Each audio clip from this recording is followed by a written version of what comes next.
welcome back everyone, and thank you again for joining us on the road to net zero. So before getting into the remainder of the afternoon, I'd like to once again acknowledge our exclusive sponsor, Aztec Industries, who have provided a short video highlighting how sustainability and carbon reduction factors into their own operations.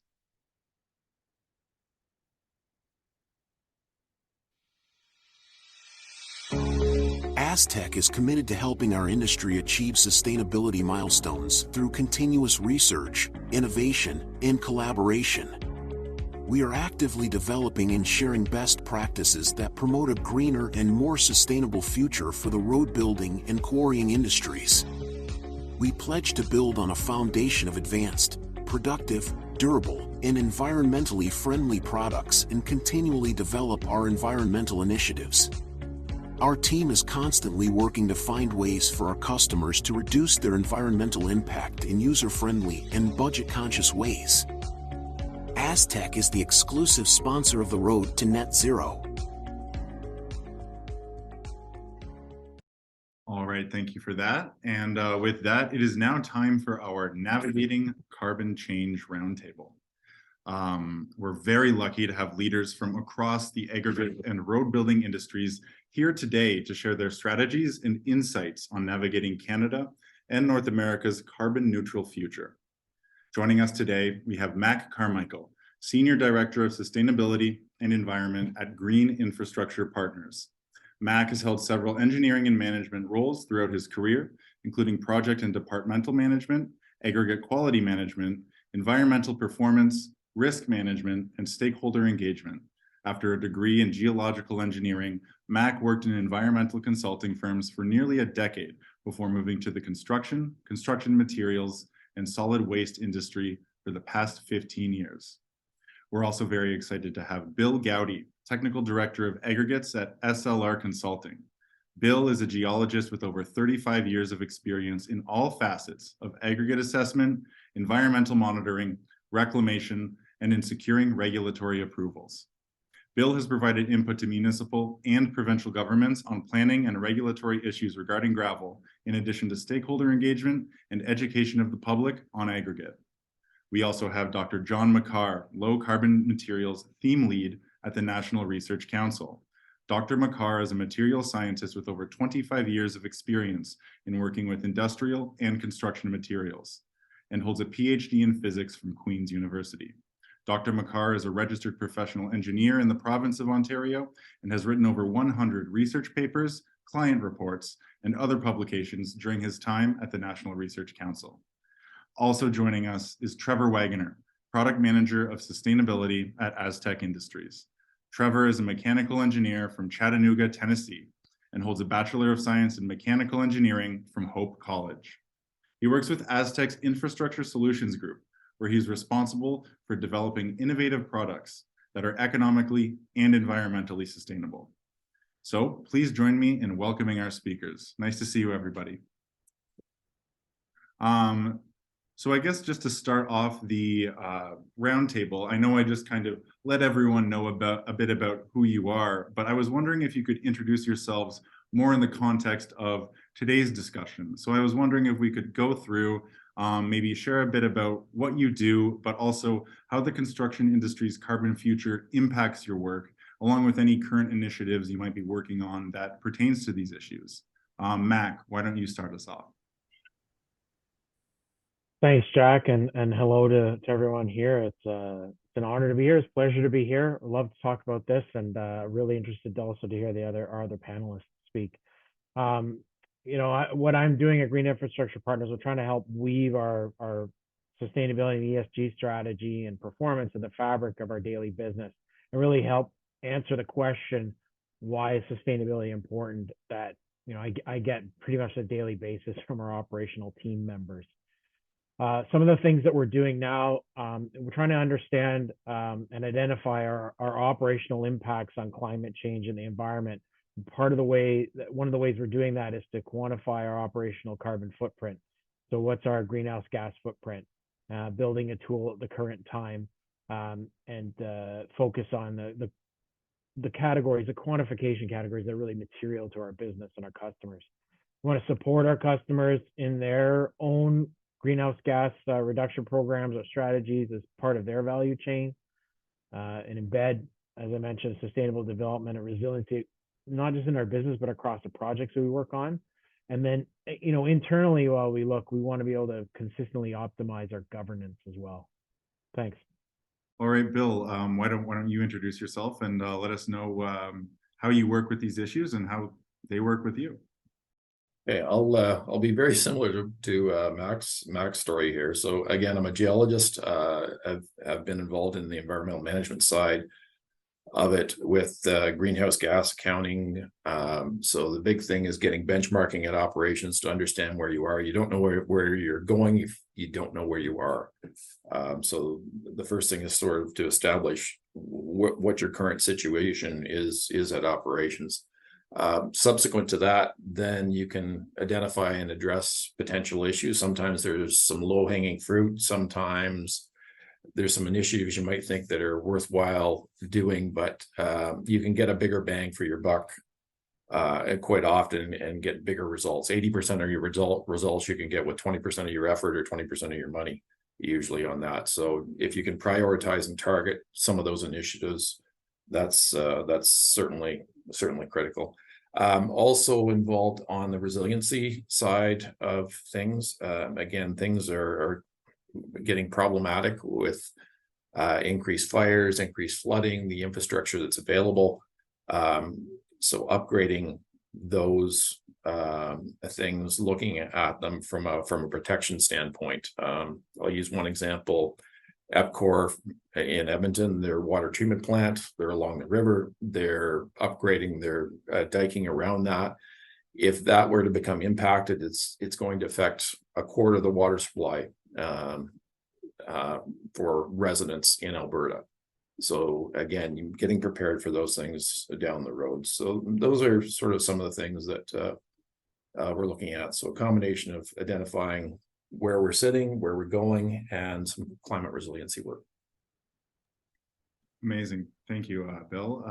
So John, could you maybe speak a little bit about your work and how it intersects with materials and carbon reduction?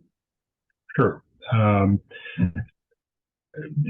way of background, I'm a research officer at the National Research Council based out of Ottawa at NRC's Construction Research Center.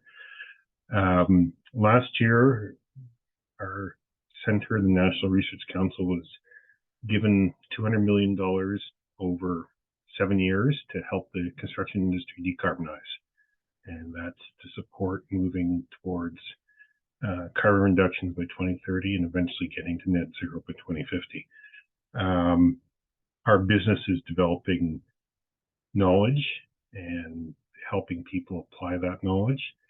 And so we have stuff that's related, work that's ongoing related to changes of building codes, but we're also doing a lot of work related to infrastructure topics. My particular area of responsibility is developing low carbon material alternatives. And so this is all specifically about supporting the construction industry to head down this road. Amazing. Thank you so much, John. And then Trevor, could you just maybe talk about how your work at Aztec, intersects with these issues? Yeah, absolutely. Thanks, Jack. So as the sustainability product manager for Aztec, I am responsible for our product strategy as it relates to decarbonization. I'm primarily focused on our asphalt and concrete plants that we manufacture.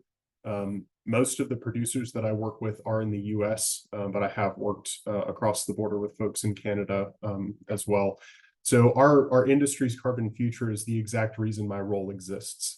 Aztec created this position so that we could be a resource to our customers, so that they are able to compete and do business in the future as this kind of economic environment continues to evolve. So because of that, everything I work on is related to this topic, whether that is education and training on existing products and the impact that they have on a producer's operational carbon footprint, or leading new product development efforts, especially those that have a specific focus on sustainability and decarbonization. Awesome. Well, thank you all for joining us. And I'd like to start by maybe trying to get a snapshot of, you know, what are carbon reduction goals right now? And, you know, where does the road building and aggregate sectors stand when it comes to these issues, both now and in the future? So I think a good way to maybe get into it is, Mac, you were talking about this, where your job is about trying to answer the question of, you know, why is sustainability important? I would like to maybe extend that a bit and say, what is important about adapting to carbon legislation in the construction industry? And, you know, I would say specific to both the aggregates and road building sectors, what is the importance of these goals and the need for it within those specific sectors? Bill, why don't you start us off? Okay, well, first thing, it's the right thing to do in terms of reducing our impacts and on the environment. Like climate change is getting to certainly be a more prevalent issue. The amount of extreme storm events that we're getting is out of this world, and getting worse. The number of fires, floods. So everything we can do as an industry, everything incrementally is going to make a difference. We all have a role to play, and it doesn't matter where we are in that. The aggregate industry is kind of unique. We're really in the business of moving materials. Most of what we do is transportation. We did some greenhouse gas accounting at some deposits, and even ones that are very close to town or to your market. Most of that greenhouse gas contribution was associated with the transportation of getting them to market. And what is happening in the industry is there are non-renewable resources. Deposits are being depleted close to market where they're needed very, very quickly. So you step out at a further distance, and that's just going to increase the demand for transportation. If you go 5 times the distance, you're going to have 5 times as many trucks on the road, and you're going to have 5 times the greenhouse gas contributions.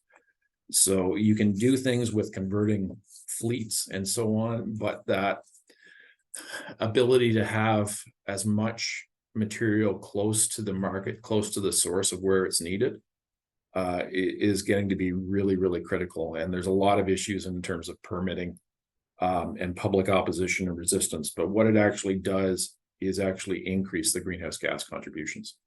Could you maybe speak to those permitting issues that you were talking about? It's sort of the NIMBY situation. So it's not in my backyard. Like aggregates, there's a huge demand. 60% of all aggregates go into infrastructure projects, so roads, bridges, and so on. The other 40% are things like commercial projects, whether it be warehouses, housing, and so on. But demand-wise, you're looking at nationally, we're about 12 tons per person per year, every man, woman, and child, every single year. So those are being exhausted. So you step out a little further, you get into Toronto's Greenbelt situation. How are you going to build all those homes, the roads associated with it? You're going to need support from schools, hospitals, a lot of other things too. So where does that supply come from?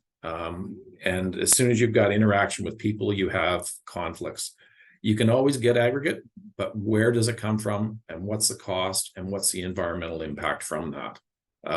I can speak to one project in Edmonton, Stantec Tower, tallest tower in Western Canada. Some of the aggregate from that actually came from BC. So some of the most expensive aggregate, but also from a greenhouse gas contribution standpoint. Thank you for that, Bill.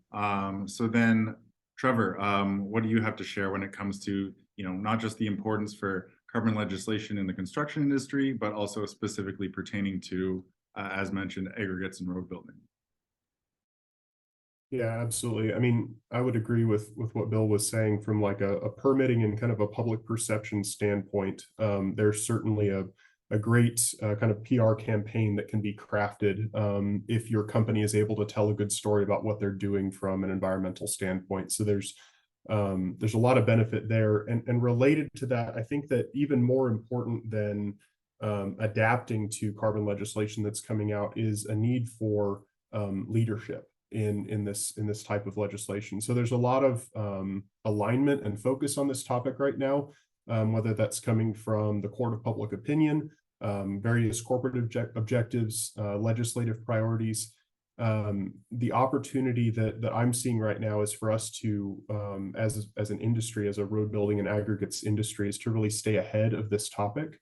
And lead the conversation so that as rules are being written about how this funding flows to us, or how various rules and restrictions are being written, they are favorable and beneficial to our industry. So in the US, we're seeing national agencies take on a lot of kind of lobbying efforts, but these are really only effective if those agencies are in tune with what their members are wanting and needing. So communication is really key.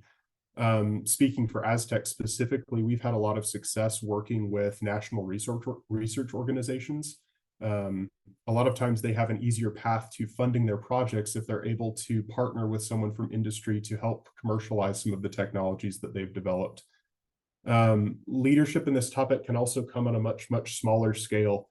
So at your particular company, especially if you're a producer, put together a program to track and manage energy consumption. Like we said before, having that baseline is absolutely critical. You can't demonstrate improvement if you don't have that baseline.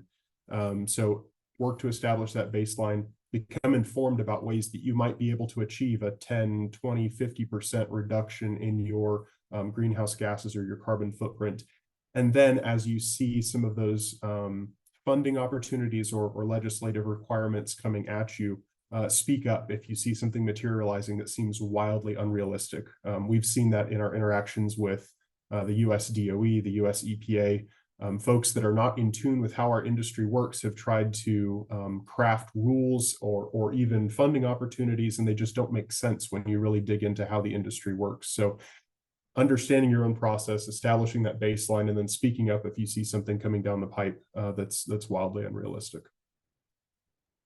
Amazing. Thank you for that, Trevor. So speaking of national research groups, John, do you have anything to share when it comes to the importance for operations and just the industry at large to adapt, and the need for this adaptation and what it looks like for aggregates, materials, and road building? I think one of the things to pay attention to is actually not the legislation, but the procurement requirements are coming from companies or from provincial governments, federal government, or cities. That's where you'll see the initial impact, because they'll be looking to have their suppliers demonstrate that they're cutting GHGs. And in order to stay in business, you're going to have to address that somehow. And that won't change necessarily with change in government, especially if you're at the city level. Places like Vancouver or Toronto are moving forward with their own specific requirements. So it's going to be a much more what the local people want to do in many cases. But there will be likely also requirements on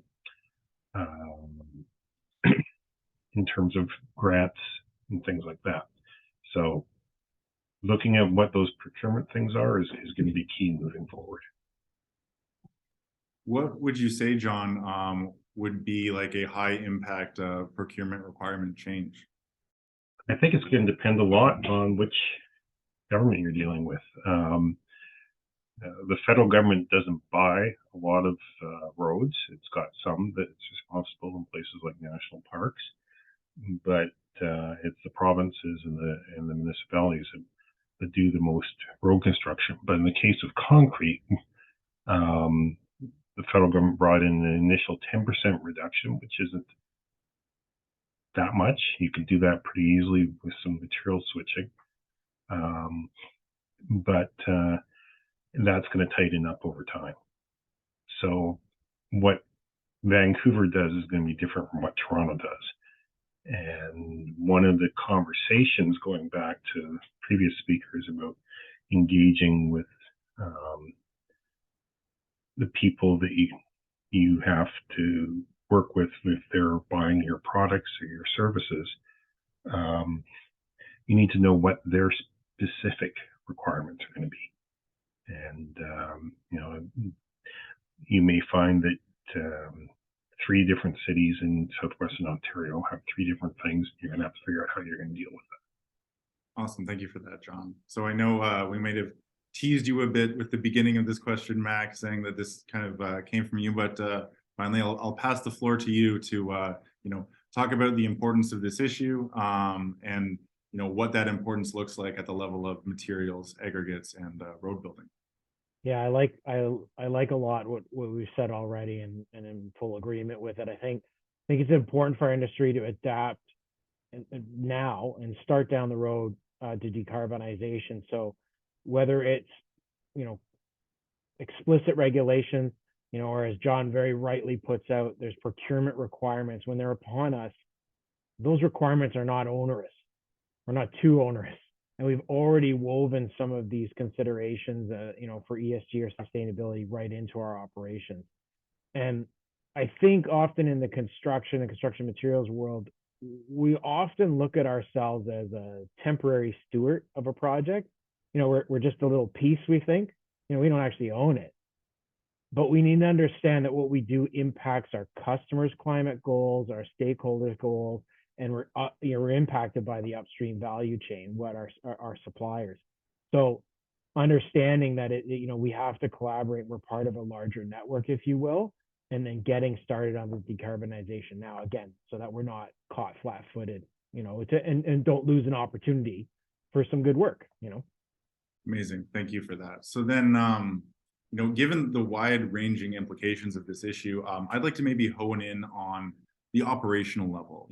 I'm curious, not just as to, how these changes will affect operations on a day-to-day level, but maybe perhaps also what are some of the consequences for professionals that are not sufficiently prepared for these changes. Trevor, do you have any insight on this? Yeah, so I can speak kind of specifically to asphalt and concrete plants, which is where a lot of my expertise is. Especially for asphalt plants, operations can have an overwhelming impact on the energy consumed during production. And obviously that directly correlates to carbon footprint and any efforts to decarbonize operations. So, professionals that are not well prepared for this, sometimes efforts to control your operations take time, whether that is the time needed to train and educate the plant personnel. There's also a need to establish any hardware and software that you would need to track some of those metrics. You can manage what you measure, right? So traditionally, operations or performance metrics are typically focused on quality and quantity of production. So shifting that focus to energy consumption and efficiency, especially from an operations mindset, it's not necessarily difficult. A lot of times those technologies are already available. But it is definitely different. And so there's a lot of training and education that's needed for those operations folks. And so for people who are maybe lagging behind in making those changes, how do you see, that lack of hastiness, so to speak, maybe coming to affect them as these changes arise? Yeah, absolutely. So it's just a lag that you've built into your own ability to react. Like we've said, typically, if you're going to demonstrate some sort of percent reduction in your carbon emissions or your energy consumption, there's a requirement to establish a baseline. A lot of times this is based around annualized data. So you have to have a year's worth of data collected to establish your baseline before you can start talking about making a reduction based off of that. So any delay that you're making in starting to collect that data and start to establish that baseline is just kicking yourself further down the road for when you're going to be able to actually start making changes to reduce that. Awesome. Thank you, Trevor. Mac, what do you have to say when it comes to, how these changes will affect operations that are ready and how it will affect those that aren't? Yeah, I'll build, just think of what I just talked about, how it's important to get on the road and adapt quickly, to at least start to get down that road. I think the approach on where we and how we decarbonize is going to impact us clearly on how we procure equipment, how we upgrade our plant assets, et cetera, and our mobile assets. I mean, we're going to see an increase in cost just strictly from the carbon pollution pricing, right? $65 a ton now, it's $170 in 2030. So when you switch that to thinking about it from a diesel perspective, so that goes from I think it's 17 cents a liter now to 45 cents a liter in 2030. So now suddenly your cost of operating your equipment changes, right? And so we need to get on the path to moving that now. And if we don't, then you're just going to be behind the 8 ball, and your costs are going to be going up if we don't have proper preparation and planning. It's just going to be simply too costly to make those operational changes necessary to reduce our carbon footprints in a short period of time. Awesome. Thank you, Mac.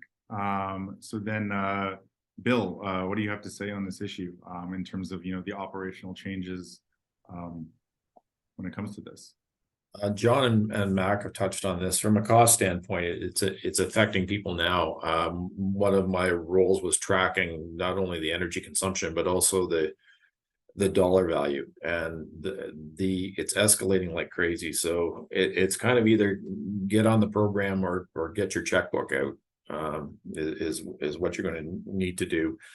The other side of it too, it's going to affect you from a business standpoint. John referred to this. On the procurement side, things like environmental product declarations, people that are buying your product are wanting to know what your carbon footprint is associated with that, because when they're taking that product, they're putting it into a building. What's the impact of producing that building or that bridge? So you're seeing the demands right now. So you've got to do that accounting at an early stage of the game. Otherwise, you can't even compete or sell into that market without having that information. Kind of just to maybe do a small tangent on this pricing talk for both Mac and Bill. Given kind of the rise in construction prices as it currently stands, is it a blow to the bottom line to make these changes right now? I can see both sides to this. There's actually one of the things that's happened with the government programs, carbon pricing, they're taking those funds and they're flipping them back into rebate programs or incentives. So you can actually take the funding that's gone into that and use it for initiatives that do reduce your carbon footprint, your energy consumption. So it can actually impact your bottom line from that standpoint as well. So there's one project I worked on, we had a 37% reduction in electricity with some very simple projects, very little money and involved in those. So the payback periods on some of these things were under a year in some cases. And then of course that savings is just going forward. So again, you're better off getting on board with some of them. Again, there's big projects you can do that you may not have as large a benefit, but incrementally there's a lot of small projects you can do and they all make a difference. Yeah, I agree with what Bill's saying. I think I heard a quote recently that people react to things that impact them directly, and I don't think the pain points are quite severe enough to really kickstart a huge amount of change. And part of that is because you could still kind of business as usual in a lot of ways, doesn't, really hurt the bottom line today. It's just that, if we don't start down the path now, even if it's in the small incremental steps, as Bill talks about, those small wins, those small projects, they're important to be able to develop and show that, that decarbonization is feasible. How can we do that? And therefore, how can it impact the bottom line in a greater way? And it just creates that momentum. Thank you both for offering some insight on that. So yeah, like returning to carbon change and its effect on operations. I was wondering, John, if you had any insight on this, kind of from your end, more on the research side. Well, I think where I wanted to start was the importance of getting some of these baseline numbers in and establishing where you are. That's important because you want to be able to measure what you're doing, but it's also very important because at some point somebody's going to say, have you done your reductions? Or potentially could say that. And that doesn't mean it's going to be the government. It could easily be a client. And then they'll, if you can't demonstrate that you've actually started from somewhere and have improved on that somewhere, then you're going to run into trouble. A couple of the cement manufacturers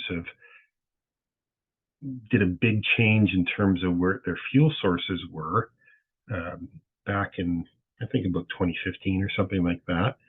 And now they've realized they're being asked to do a further 30% reduction on top of that. But they've done the easy work. And so it makes it that much harder to meet those targets. And it's hard to make an argument that you've already cut your 30% or whatever your client wants you to have cut if you can't do the measurement. So I think getting those done is going to be a really important part of operations going forward. And that doesn't really matter whether you're supplying aggregate or building a road or whatever your role is in the construction industry. That tracking in a form that is third-party validated, ideally, is going to be really critical. And then the other thing, in terms of thinking about impact on operations, it's not an issue for roads yet, but if you're selling aggregate to building construction, the National Building Code is heading towards having life cycle carbon requirements by 2030. And so if you're going to need to be able to demonstrate that what your carbon impact is. And if somebody's doing a calculation on the whole project, they'll need to be able to figure out whether the aggregate that's supplied from one source or another is lower carbon. And they will be looking for that. Thank you, John. So let's then maybe try to get like I said, that snapshot of this issue as it currently stands.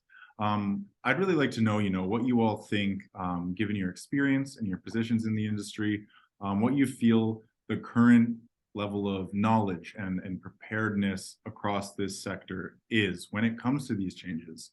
And, how far away do you feel we are from where we need to be in terms of being informed and being ready? And then kind of in terms of closing that gap, any resources or initiatives of that producers can use to educate themselves. John, I know you said you're in the business of developing knowledge around these issues, so why don't you start us off? So one of the things I'm trying to figure out is exactly this same question, is where things are right now and what knowledge is needed to help the industry move towards reducing its carbon impact. I think there's some things that have already been done, and I think Bill referred to the carbon analysis they've done and looked at how important transportation is. I don't think that's going to be too different for most people. It's really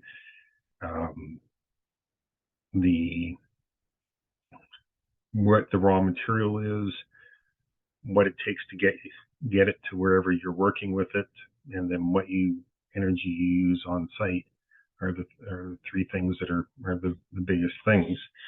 But I'm not sure people have the grasp they need of how much each of those are going to count. And this is a supply chain issue, so it's not any one organization. There's knowledge that needs to be built up all the way along the supply chain, so that if you're at building a road and you've got aggregate coming in, asphalt coming in, concrete and everything else, you can take those numbers and record them and pass them on to your customer. So that's a gap.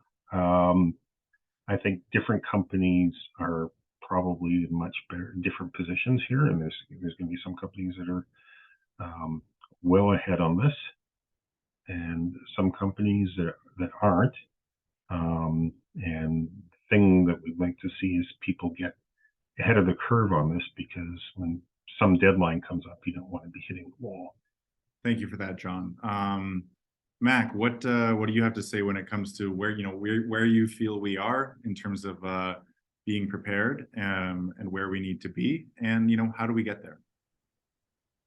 I think it shouldn't be unsurprising that we are behind other major industrial sectors. I don't think that's a negative thing. I think it's to be expected given that the major focus for decarbonization at the current time is on the areas of transportation, energy, building performance. But we service those sectors and we work with them. And going back to John and talking about the value chain and talking about how we're all sort of in each other's value chain, we need to align our thinking with our customers and our suppliers that are in those sectors. And I think internally, when we turn and look inside, we have to make sure that we weave sustainability in the talk of decarbonization and what that means to us right from our leadership, the board or our executives. They need to be able to include decarbonization into their strategy and then walk the talk. And then we can educate our teams internally. So I believe our sustainability efforts have to be championed right across the company rather than being the sole responsibility of a single specialized department.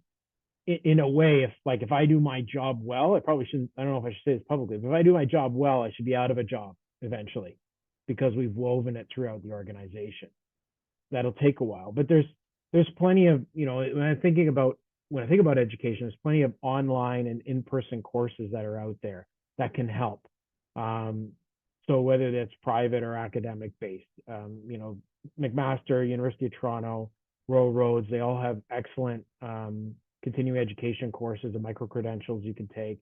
SGS, or the Center for Sustainability and Excellence, they do private courses as well.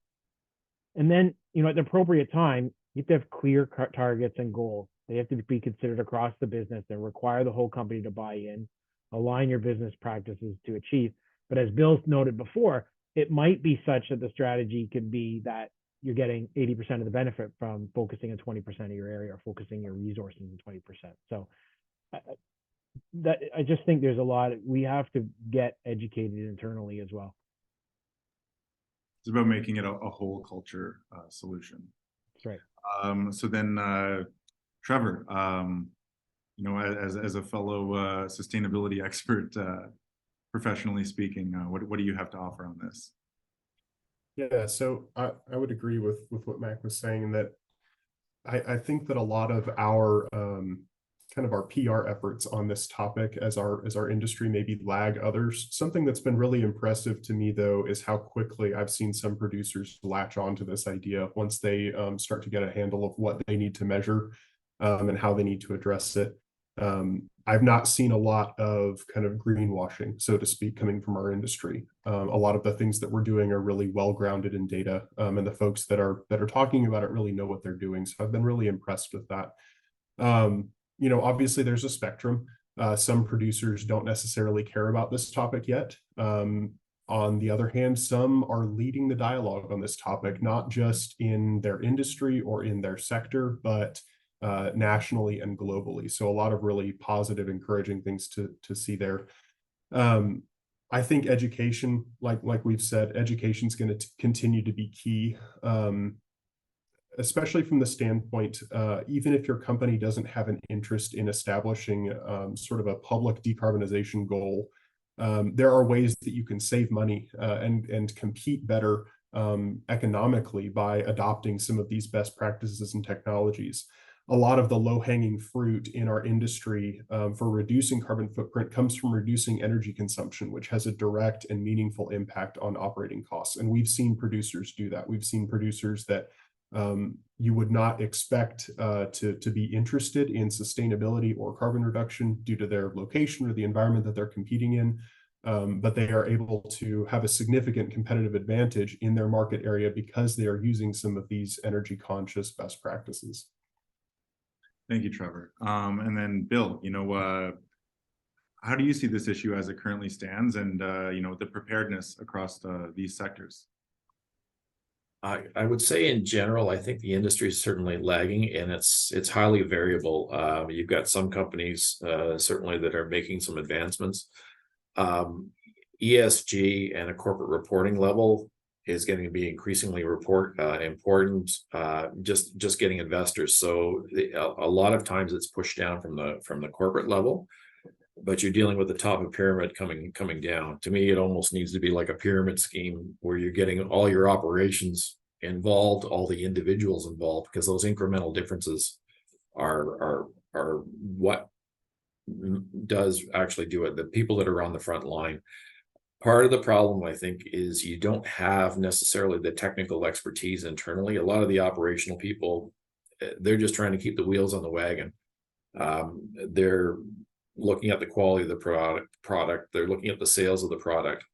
They don't necessarily have the resources or the time to delve into these things. So sometimes you either require those internal resources with the companies, and they just aren't there, or go into outside help or outside assistance at aiding and identifying things that could be done. The more people you've got, everybody's got an idea, and it doesn't matter what phase it is in the organization, and it doesn't have to be in the organization as well.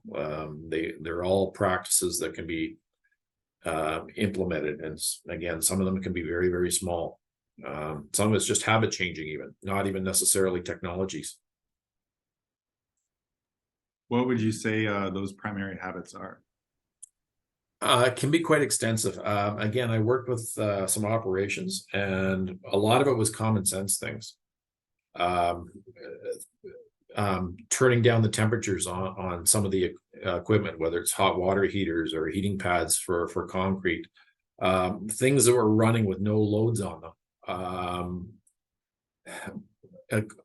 Conveyors that might have been running non-stop, and again, they were just sitting there. Block heaters in trucks that were plugged in, and the trucks wouldn't be used for 2 months. So a lot of it's just very common sense things that can be done. Sometimes it's, well, this is the way we've always done it, and you don't really pay attention to those little small things. But don't underestimate what the operations people know. They know their operations, so quite often they'll be the biggest source of the biggest reductions. They let them point those things out. Awesome, thank you for that, Bill. So then, now that we have sort of an idea of what this issue looks like across the industry, I'd like to maybe start to talk about the tools that our audience can use to adapt and be successful as these changes arrive. So I'd maybe like to start with talking about some of the trends that you've all noticed from where you are in the industry, whether that's in your own work or in the sector at large, when it comes to these tools and resources that can help producers with these impending changes. Mac, why don't you start us off? Thanks. I think my fellow panelists have highlighted quite astutely that the need to measure is so important. So I think that the emerging the tools that are coming out in order to do that measurement, I mean, there's a greenhouse gas protocol out there. It's set out to say this is how you quantify your scope 1, 2, and scope 3 emissions. Getting some help to understand that protocol, but there are tools, there are frameworks out there to look to. So I think understanding what an organization's footprint looks like. There's lots of quantification and visualization tools out on the market, finding out what works for you. And it doesn't mean, there's lots of, there's lots of very expensive and fancy options, but there's, you can do things quite simply as well as long as you're being accurate in your measurements. I think that, consistently optimizing your governance, this might be the not a sexy part of our business, but having statements or policies that reflect what our business is all about, making them relevant to our stakeholders and the business. Those policies don't run our business, but they're relevant to it. So that goes back, it goes in line with the procurement thread that John was talking about. So when you're being asked for what you are doing in terms of decarbonization, at the same time you're being asked, what are your policies and approaches to your different functions of ESG? I think understanding where the government is moving, we've talked about this here as well. where the incentives and tax credits are coming out. And I think longer term, getting on top of, frankly, the carbon credit market. It's not something that I think is right in front of us right now, but it will continue to become more relevant. I think what's good about that market right now is that it is under its scrutiny for its validity. So that I think really by the time when a lot of, those of us in our industry are going to need to really activate ourselves on getting into the carbon credit market, those questions will have been answered. There's be a lot more certainty and a lot less risk in there as well. I think one other thing too is, frankly, our industry has had its challenges like others on being transparent. But these non-financial impacts of the business are clearly material to our stakeholders. We have to, and goes back to even what Trevor was saying, we have to be able to tell our good news stories. I think those are some of they're not necessarily tools, but they're tools in a tool belt in a way to adapt to the changes.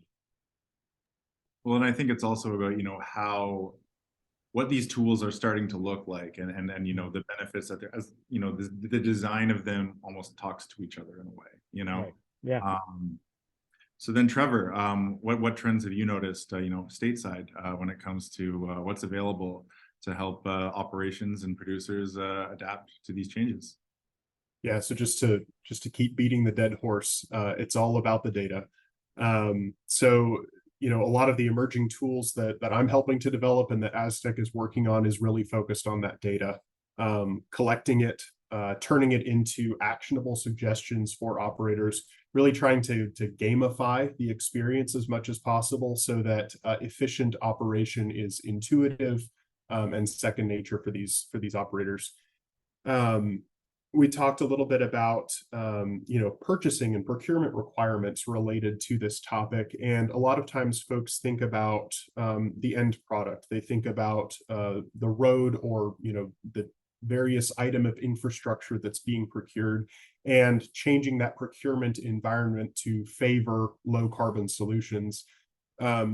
That procurement strategy trickles upstream as well, and reaches OEMs like Aztec. So one of the other tools that we've developed is a carbon footprint calculator for the operation of an asphalt plant, so that producers can evaluate their capital expenses in terms of their carbon footprint impact, in addition to the traditional financial metrics that they're used to looking at. A lot of these tools, we're focused on developing those in-house. There's a lot of third-party options that are out there as well. This is a blossoming topic. So there's plenty of options for solutions like this, but we believe that we're uniquely positioned to have the best insight into the way our products work and the energy that they consume and the carbon footprint that they produce as they operate. So our goal is to develop these products, and really we see it as a competitive advantage to be able to offer solutions like that within our product portfolio, so that our customers have the tools that they need to continue doing business as this aspect of our industry continues to grow. Amazing. Thank you for that, Trevor. So then, Bill, what have you seen on your end in terms of the trends that what these tools are coming to look like that everyone can use to help? Yeah, so I'll reiterate some of the same points we've made already, but certainly the technology and the tracking, again, understanding where the issues are. It could be in your plants, in your facilities, on your equipment, building management systems. All of those help to drill down into where the issues are. And again, if you can't identify the issue, you can't adjust or correct for those. Again, the availability of the number of programs are out there, and it's a constantly moving target. Programs are coming on and off in terms of support at the municipal, provincial, federal level, and trying to stay on top of those can be an exercise unto itself as well too. But there's a lot of help that's out there and supporting and getting some of your projects pushed forward.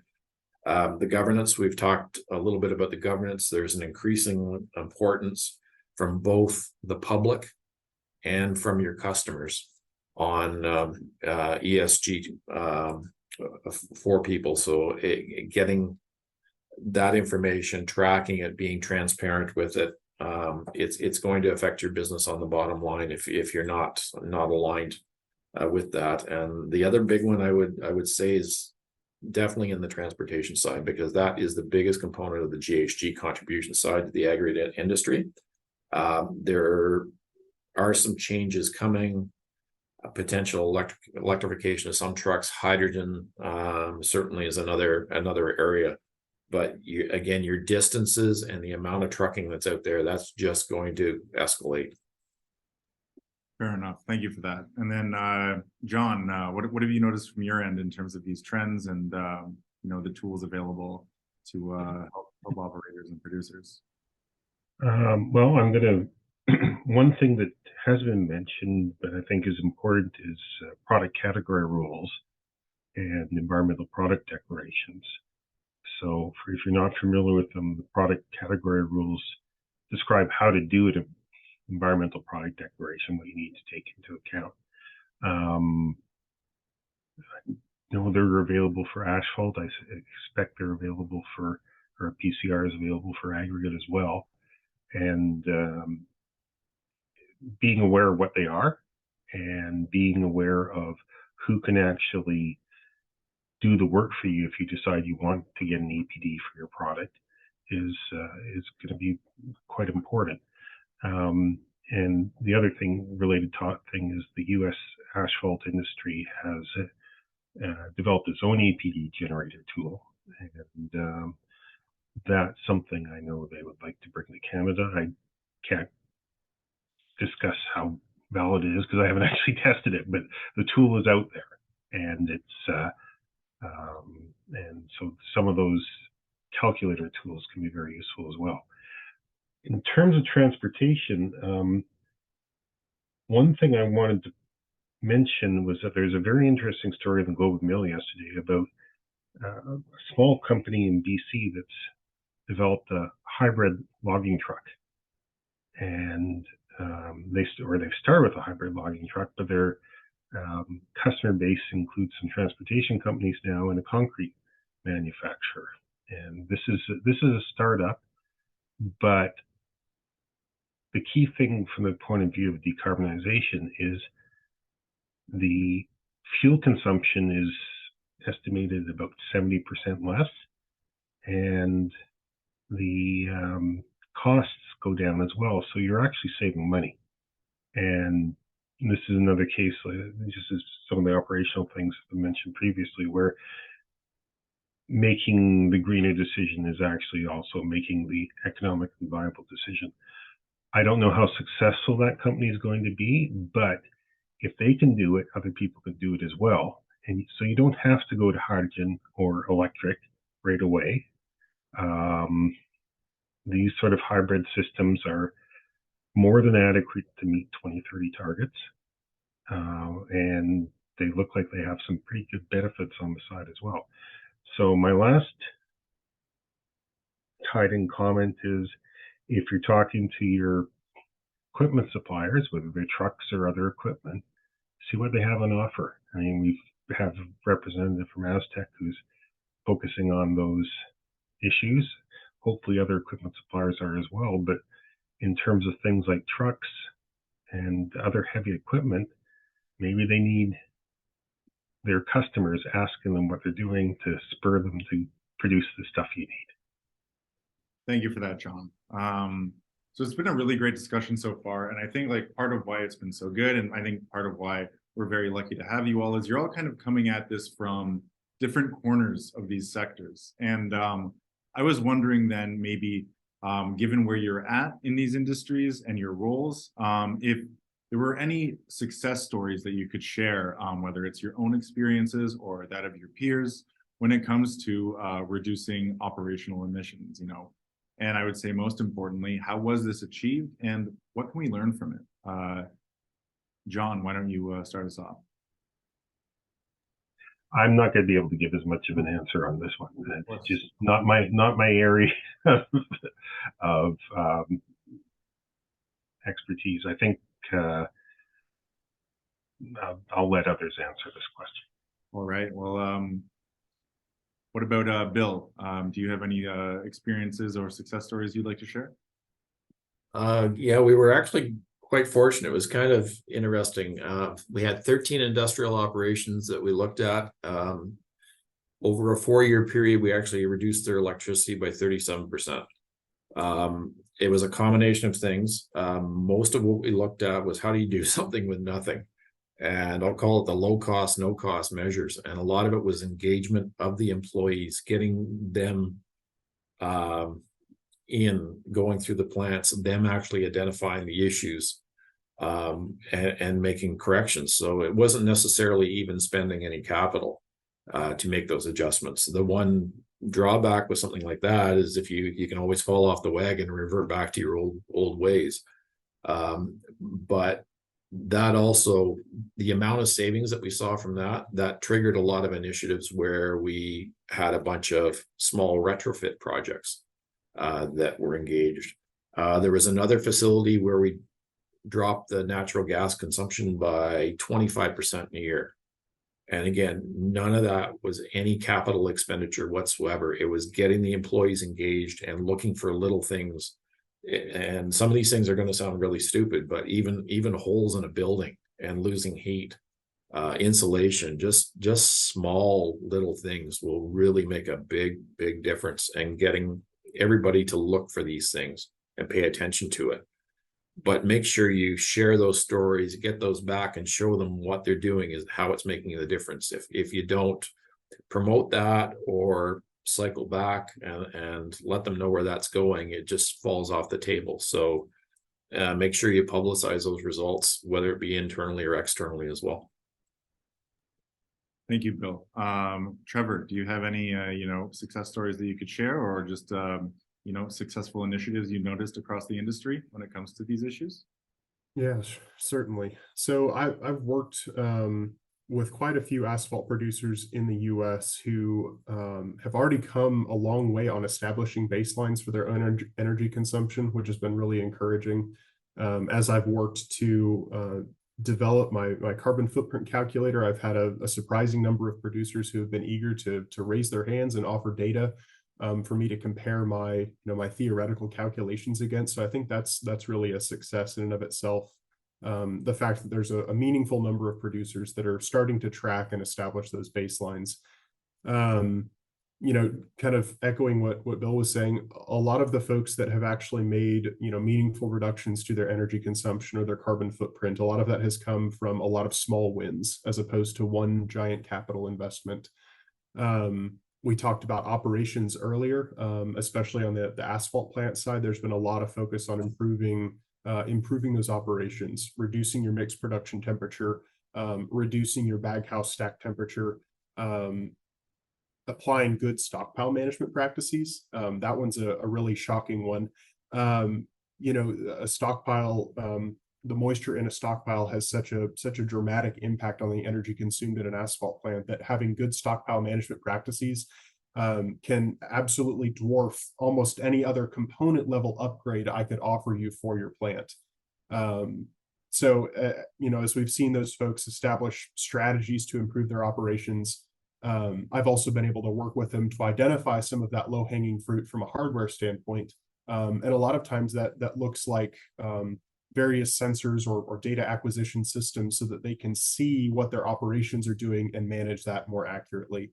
There's a lot of really simple things too, insulating hot things. You don't want to waste heat. So even things that are very simple or things that maybe boil down to better maintenance on your equipment, it can really make a measurable impact. And I've seen some folks comment, I can't regurgitate their numbers, unfortunately, but I've had several make the comment that, oh, we didn't think that was going to make a big difference, but we did it anyways, and we were shocked by the results. So some of those really little things that may seem small, they could have a really surprising impact on your energy consumption. Thank you for that, Trevor. Mac, I noticed you smiling during that comment, but I would love to hear any success stories that you've had, whether with GIP or across your career, or that you've seen, any of your peers have across the industry. Yeah, I like what Trevor was talking about, just because, like, specifically the asphalt plant, we've had some similar successes as well. And I was particularly smiling just about the stockpile practices, like the moisture. You don't think about it too much. You go, hey, it's just a bin of stone outside or sand, and that's it. Well, if there's more water that's being collected in it, I have to burn that water off. It's just energy being used at the plant. So definitely, like, we've looked at that and have improved it in some spots, and we have some other opportunities to move on there. I think even just looking at, like, speaking of, say, the asphalt world and road building, et cetera, but and this would be whether it's asphalt actually or concrete, but optimizing mix designs. We do a lot of R&D, and, like, so it's optimizing recycled or byproduct materials, but continuing to still have high performance out of them. That's been something that certainly we've seen a success. And I think not only do you see success in terms of your customer being satisfied, it's a good news story. You can market it. There's a bottom line to it as well. But then your people get pumped up about it as well. Hey, I'm doing something interesting. It's benefiting the company. It's benefiting our customers as well. So there's a social benefit internally from that.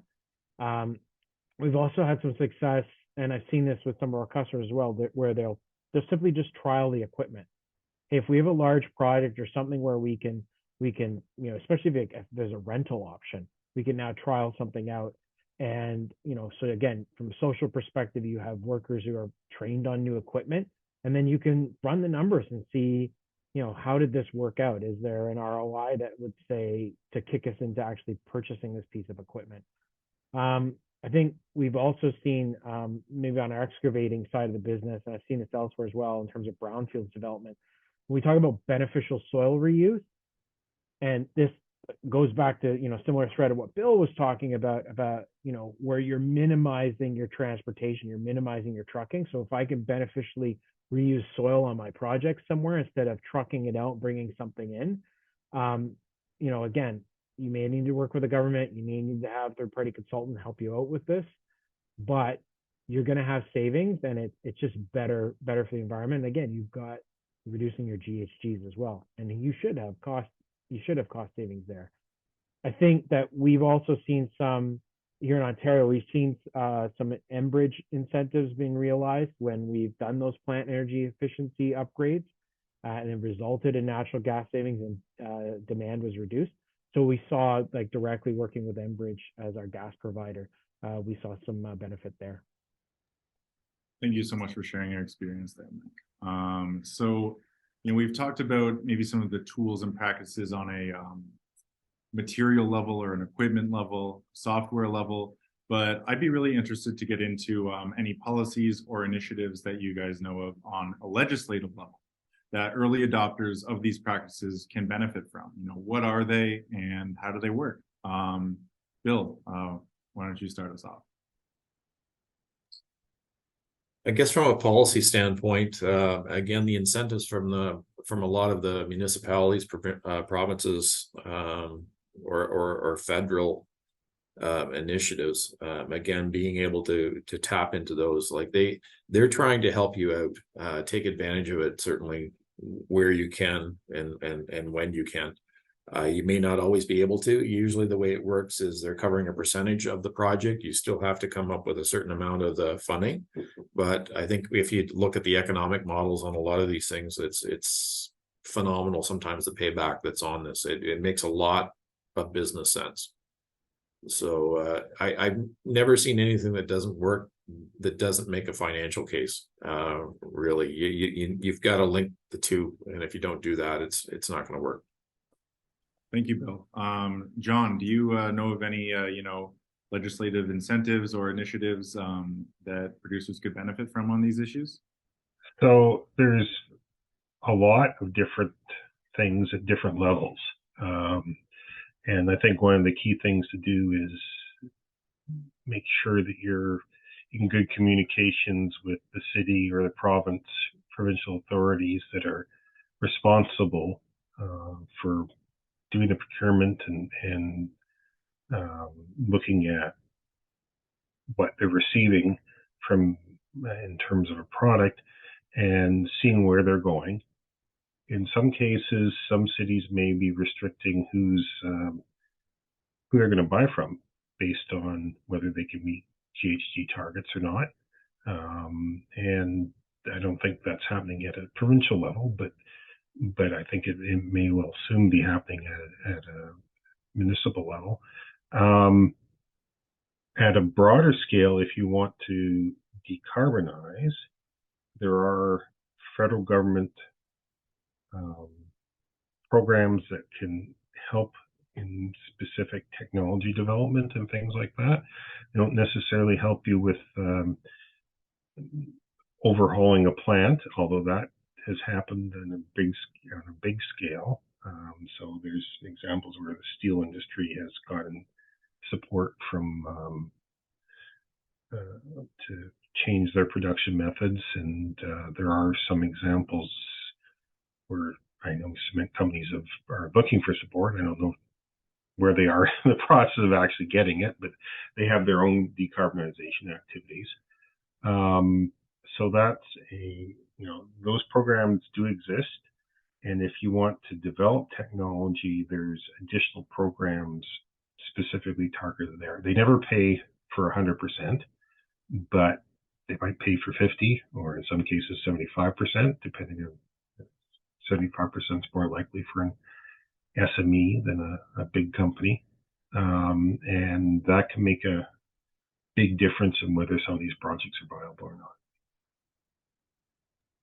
Thank you, John.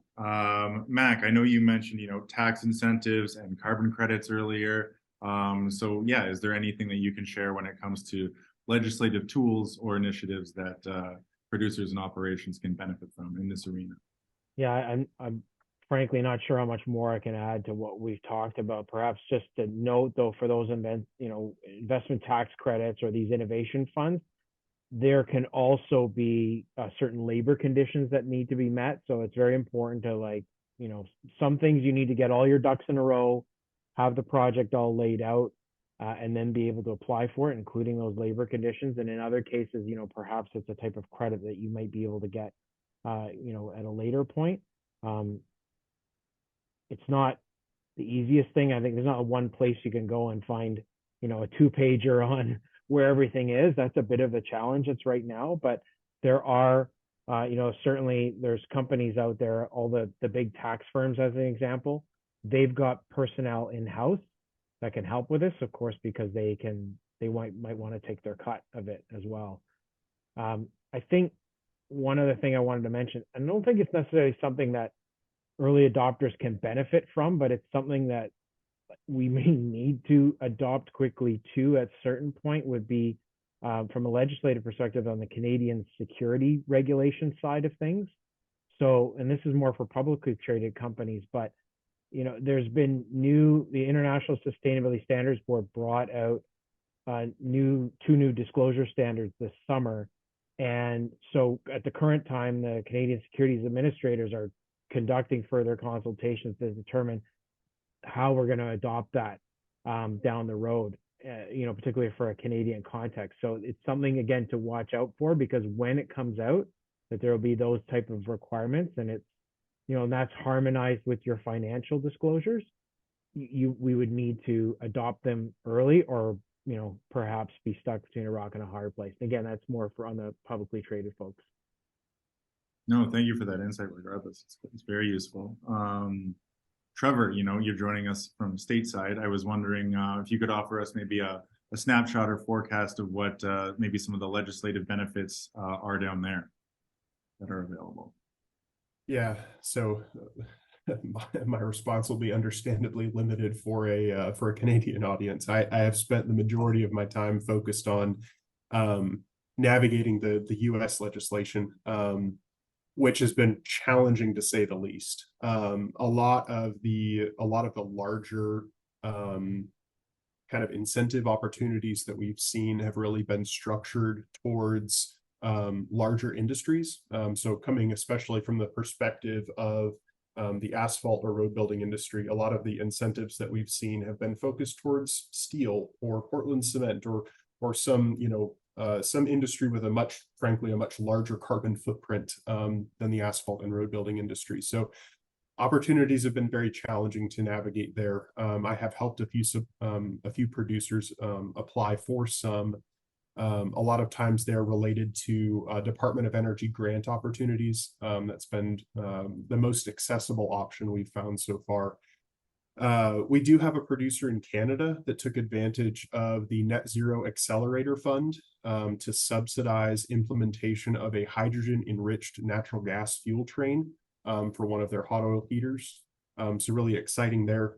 I'm not familiar with the process or the mechanics for accessing that funding, but obviously, if we've got somebody who's interested in diving into that further, we've got great experts here on the panel, and I'm also happy to dive into that further with them as well.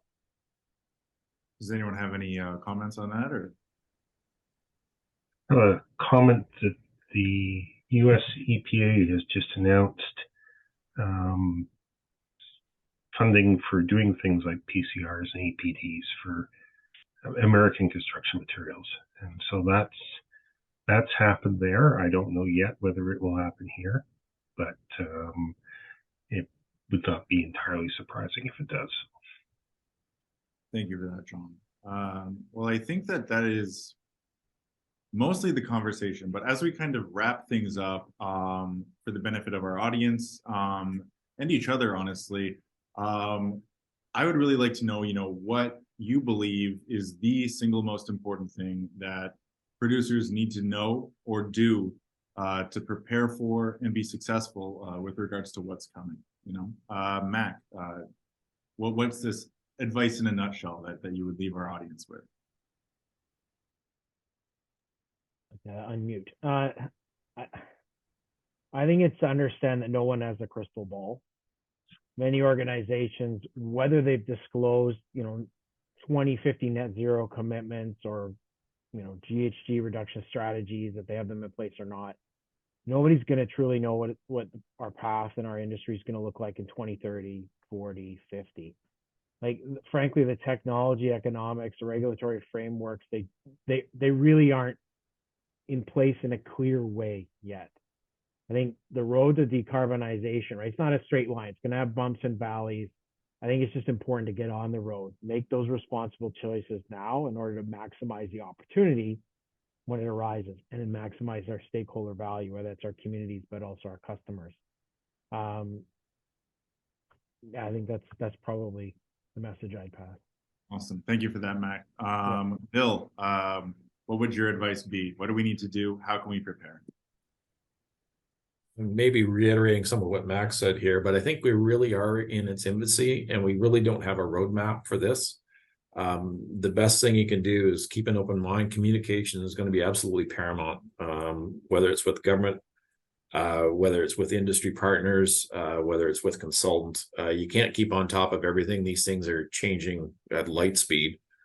So just trying to stay on top of what's going on, let alone just running your operations, is a challenge. So keep the dialogue open, I think, is the best thing you can do. And the other thing I would say is do depend on your employees. They know in a lot of cases what some of the problems and challenges are in the facilities, because they're working in them, so they recognize them better than anybody. Even if you bring in an expert, they know little tweaks about their equipment or things that are working or not working.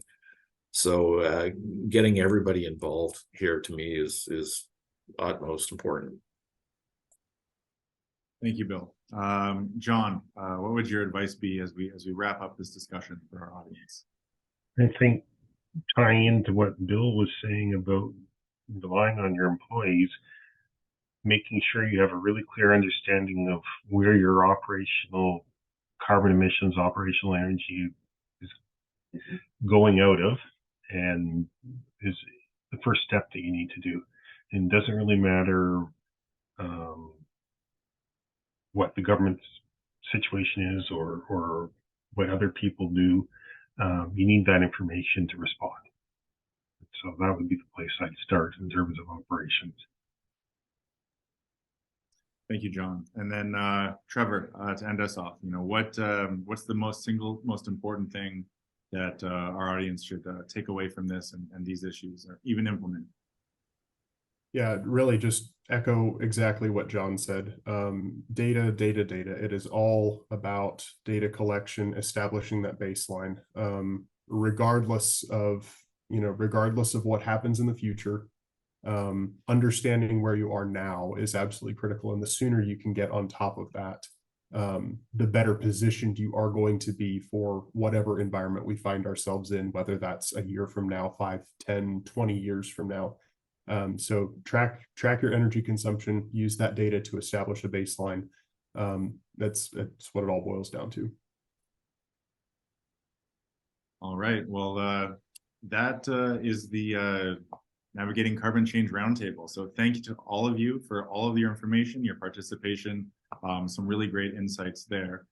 And with that, I also think that wraps up the road to net zero. So I would like to thank Julian and John from Crestview Strategy for that great keynote presentation, to all of our panelists that we just heard from for keeping us informed on this emerging issue, and to our audience, whether you're joining us now or at a later date, for tuning in. I would also, once again, like to extend a big thank you to our exclusive sponsor, Aztec. And as mentioned, there will be a recording of today's sessions posted to rock2road.com in the coming days. If you are looking for more Rock to Road events, I am happy to announce that Quarry Tech, our one-day in-person event for quarry owners and producers, is coming to the Holiday Inn and Suites in Canada, Ontario on October 24th. Registration for that is now open, and more information can be found at quarrytech.ca. If you have any input, questions, or comments, there will be a link to a pop-up survey in the Zoom after the event, and we appreciate any feedback that you might have. Otherwise, thank you for coming out. Thank you again to all of our speakers, and enjoy the rest of your day.